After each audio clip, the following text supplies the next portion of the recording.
সালামু আলাইকুম চাচা। ওয়ালাইকুম আসসালাম ভাইয়া। কেমন আছো? ভালো আছি ভাইয়া। এ কি কপি চাচা? এটা বড়কলি কপি। বড়কলি কপি, খুব সুন্দর কপি গো। খাঁটি সেই স্বাদ। খাতি সেই স্বাদ। হ্যাঁ, আর আমার কাছে এই দেখেন টমেটো আছে। এই যে আমার চাচার কপি বলে খুব স্বাদ বলে, এই কি কপি জন্য হেভি কপি বলে খুব স্বাদ। এই টমেটো কত বেচছো? টমেটো 20 টাকা কেজি। টমেটো খালি 20 টাকা কেজি। আসসালামু আলাইকুম টুটুল ভাই। ওয়ালাইকুম আসসালাম। কেমন আছেন আপনি? আলহামদুলিল্লাহ। আলহামদুলিল্লাহ ঠিক আছে। তো খিরায় কয় টাকা কেজি বেচছেন? প্রায় 15 টাকা কেজি, খিরা খালি 15 টাকা কেজি। আর স্বাদের লাউ 30 টাকা পিস। 30 টাকা পিস টুটুল ভাইয়ের কাছে স্বাদের লাউ। ঠিক আছে দর্শক, আর বড়ই নিলে ভাই প্রিয় দর্শক 60 টাকা কেজি। বড়ই কত? 60 টাকা কেজি। বড়ই খালি 60 টাকা কেজি। প্রিয় দর্শক, শসা কয় টাকা কেজি? 30 টাকা কেজি ভাই। খালি 30 টাকা কেজি শসা। কম টাকা গো একের দাম। গত হাটে 40 টাকা ছিল। কেজি বেচছো?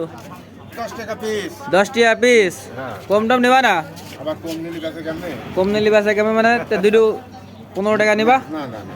আছে না তো। বড়ই কয় টাকা কেজি? মিষ্টি তো বুঝলাম, কয় টাকা কেজি বেচছো? অল্প দাম কয় টাকা?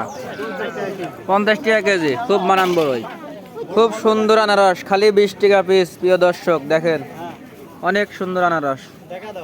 এই যে আমার ভাই বিক্রি করছে খালি 20 টাকা পিস। সালামু আলাইকুম চাচা। ওয়ালাইকুম গাজর কয় টাকা কেজি বিক্রি করছে? খালি 20 টাকা কেজি। এই টমেটো? টমেটো 20। টমেটো খালি চিন্তায় পড়ে গেছে, এখন মেঘ লাগিয়েছে আকাশে চরম। এদিকে শহীদ ভাই চরম চিন্তায় পড়ে গিয়েছে। এই শহীদ ভাই বাগুন দেয়া আছে আর বান্দা কপি। বাপ্পি আলু কয় টাকা কেজি? বাপ্পি আলু কয় টাকা? খালি 20 টাকা কেজি আলু। প্রিয় দর্শক, আমার এই যে বাপ্পি ভাইয়ের কাছে